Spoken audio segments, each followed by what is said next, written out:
So I'm going to help you with setting up your shop from scratch. I did a video which I'll put a link to, which presumably will appear around here, possibly here, who knows. And that will be a link to exactly a step-by-step setup of how to do setting up your shop from scratch, how to register it, put in your payment details, all that. But this now is, you've now got your shop. I did also have done a video on in that video actually I did how to do a listing. It wasn't this listing, it was a brooch, because I know most of you aren't going to be selling Etsy help. But now this is like filling in all the other areas basically. Now, what I would say is I would go to Fiverr, that's Fiverr, and I would get someone to create a nice logo for you. In my jewellery shop, I got Fiverr to do this for me, and I really like it. And that's going to be what comes up when people are looking at your items, basically. So it's really cool, that one. So yeah, so that's something I'm going to be setting out to do.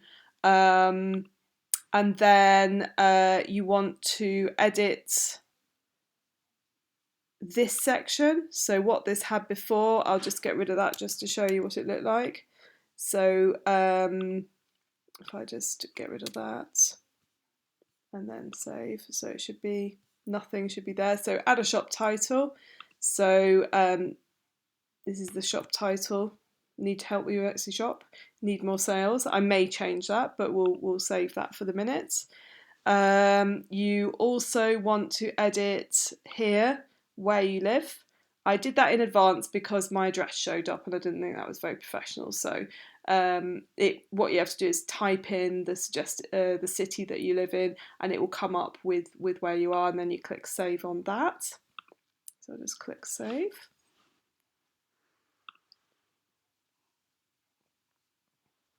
Obviously no sales, been on Etsy for like a few days. And then here you can put a photo of, a nice photo of yourself. So on my jewellery shop, I've got this photo.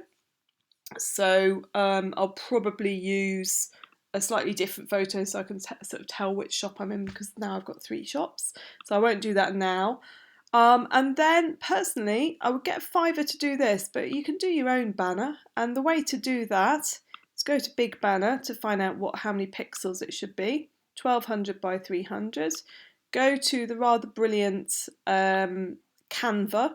Okay, so it's canva.com. You go to create a design, go to custom dimensions, and I've already put in 1200 by 300, create design. And then what you could do is you could put an array of pictures of things that you sell. And again, that's what I did with my jewellery shop here. It's not the best, I probably should change that, but you know, it'll do basically. And then you want to sort that out. So let's get rid of that. So I would do your own banner, get a logo from Fiverr, put a nice photo of yourself here. People like to see who they're dealing with. And then there's a featured area here. Okay, so I've actually currently only got 2 listings. Okay, so my featured layout is not going to happen at the moment. Okay, well, there you go, it's just the 2 basically, so I'll save that. So my featured products are the 2 products that I've got in my entire shop. That's fine, but hopefully you'll have more than 2 items in your shop. This is going to change. Obviously, I've only just opened this shop, but you know, it's all good. You can rearrange the items, so sometimes it's nice to see. You know, with my jewellery in my featured items, I sort of make sure that, you know, like one necklace, brooch, bracelet, maybe a pair of earrings would have been better here than a brooch. So, and also keep changing this around, because it is the first thing that people see, and it may well be they think, blooming heck, I'm going to buy that. Okay. Next thing you want to do is add a shop announcement. I haven't really thought what I'm going to say in this announcement. What they suggest is that you share up-to-date information with buyers. So for the moment, I'm not going to put anything there because I've got nothing to announce because I've literally opened my shop. But the kind of thing that you might want to talk about, and I'm just seeing I haven't updated mine on here for a while, I have to admit. Have I got any announcements on my jewellery page? Let's see. Oh yeah, what I decide. I mean, in my announcements, it's just a permanent announcement. It's like basically a way I get people's email addresses. Okay, and a quick sort of explanation of what I sell. Okay, so you want to put in what you're up to, what your latest thing is, what's happening in his shop. If you've just been making your coasters today and you know sort of use lots of resin, whatever. Okay, the next thing is you can do shop updates, this is where you use your Sell on Etsy's app. So they will appear on your home page, but we're not going to do that now. That's not part of this video. And then here you can do a little video of yourself, and then you can add up to 5 photos. So I don't feel this is relevant for me. Maybe a video just showing people who I am and basically saying that I sell help essentially on Etsy, and maybe a photo. But to be honest, this is more for you makers out there who are gonna show photos of yourself making the product. Okay, this at a story headline. So what do I do? Make sure this is rammed with keywords. So I'm just going to say Etsy SEO help, new shop seller guidance, Etsy sales help. Okay, and I might change that. I'll see what other people have written as well. I think often just see what other people are doing in your field. Like when I'm selling my vintage jewellery, if I'm not sure what to say, how to describe something, I will search for something similar. So say I've got a cockerel pin here, I might look for cockerel pin and see what other sellers sort of say and sort of use some of perhaps the words that they use. Okay, and then add your story. Now in here, make sure that you don't witter on about yourself. People aren't that interested in you particularly. You can put that lower down, but just make sure it is clear at the start what it is that you actually do. That what can you offer them, because ultimately people are selfish and they just want to know what are you going to do with them. You know, what are you going to do for them rather. Okay, so in here I've just got vintage jewellery from the 1920s. Oh no, sorry, no, that's a different bit. So if I just go down here, so written vintage jewellery at its best. I make sure very early on I've got the clickable link to my email list, and also that I've set this shop up. You know, about a little bit about myself, but what I'm selling is what's important. And also, as I was saying in my other video, make sure that you reference the other shops that you own. So I'm going to make sure that I put this in here and have a clickable link to my 2 shops, because it's actually, you have to talk about if you have more than one shop, you must reference them in each of your shops. That's actually one of Etsy's rules, so remember that. And then add links to your website, Facebook, so you add in the URL, and then you can add another one. So let's say Facebook. Let me get me into my Facebook page. So if I go to my, let's just click on here. Come on, Facebook, get a move on. So it's just taking a bit of time. So if I go to Isabel Vintage Jewellery,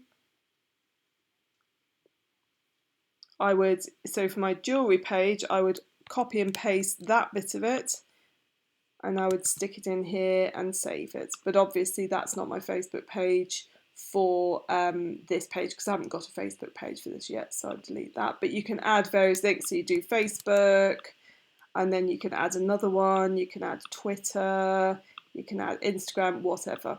Okay, and then you'd save it. Okay, so just get rid of that.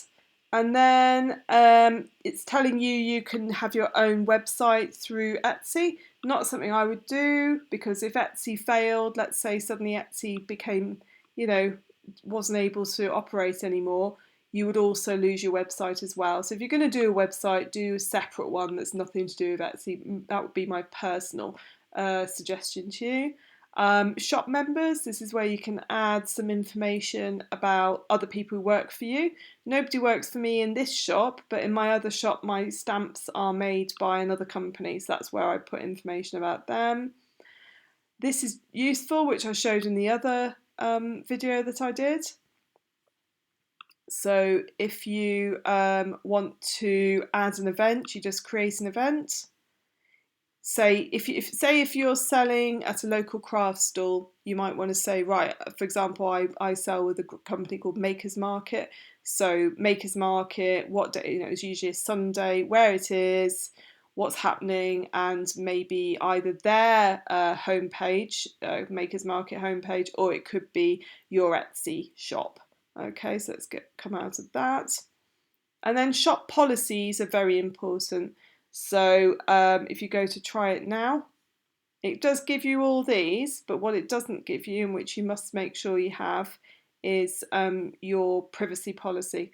So if you go here, try it now, you just have a quick check to make sure all these things are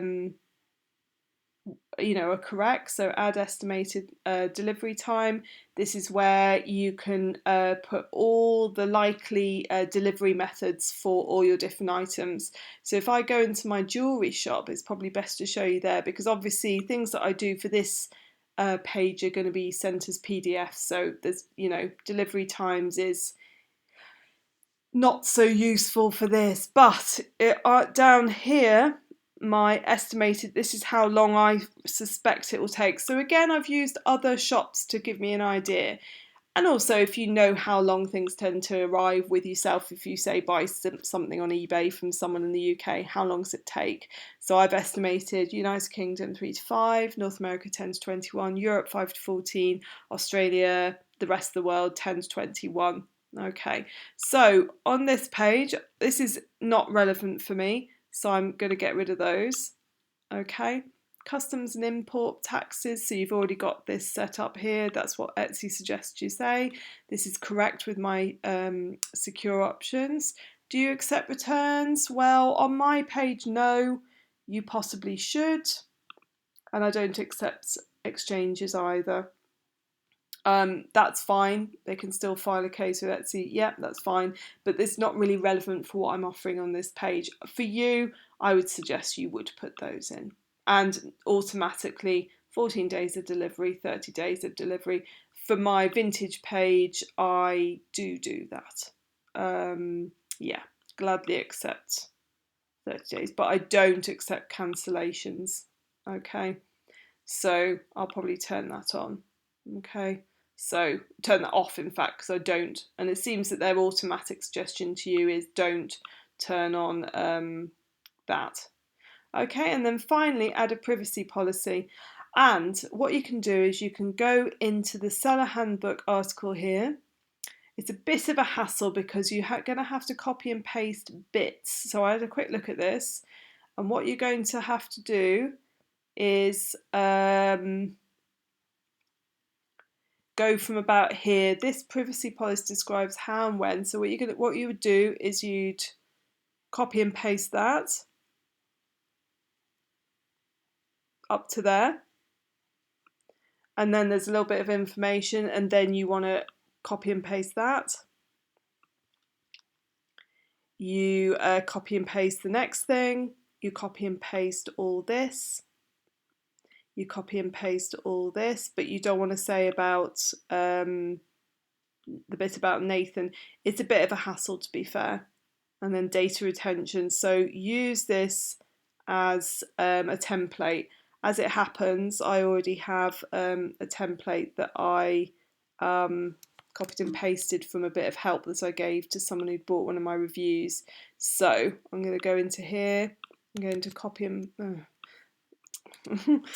Bear with, okay, just bear with me. If I just come out of here, okay, copy and paste, that should work now. Okay, and then I'm going to put my name there, and I'll fill in the rest later. Okay, and then finally, if I just publish that for the minutes, okay, and I'll add those. Okay, let's see. Let's just see what's going on here. Right, I'll sort that out later. There's nothing I can see. Do you know what? I'll just stick that there. Okay, they seem to prefer me to sort that. Okay, oh, I see, yeah, I'll keep that, and then I'll publish shop policies. Okay. Oh dear. Okay, clearly they want me to accept that. Oh my goodness me. Okay, right, we'll sort that later. And then information in your frequently asked questions. So this is where the question might be, what condition? Let's just have a look. I'll tell you what, I'll look at my own guide to the way I describe my jewellery. So you might want to say, what will I expect from my shop review? And then I will explain brilliant SEO. Okay, obviously it's going to be more than that. And then you have to keep all this in, selling to Europe, and then you add your VAT ID. So I will sort whatever it is that's sort of upsetting Etsy on here. Okay, but that's essentially it. And then you can view your shop, leave the page because I'm going to sort that later. And then you will have a lovely photo here. You'll have a banner at the top of your page. You'll have a photo of you looking gorgeous. You'll have your featured items, of which I have 2 because I only have 2. You'll have a title here. You'll have some information about yourself here, and a bit about frequently asked questions. Okay, so I hope that helps. See how you get on, and just leave any comments below if you need any help. Thanks very much. Bye.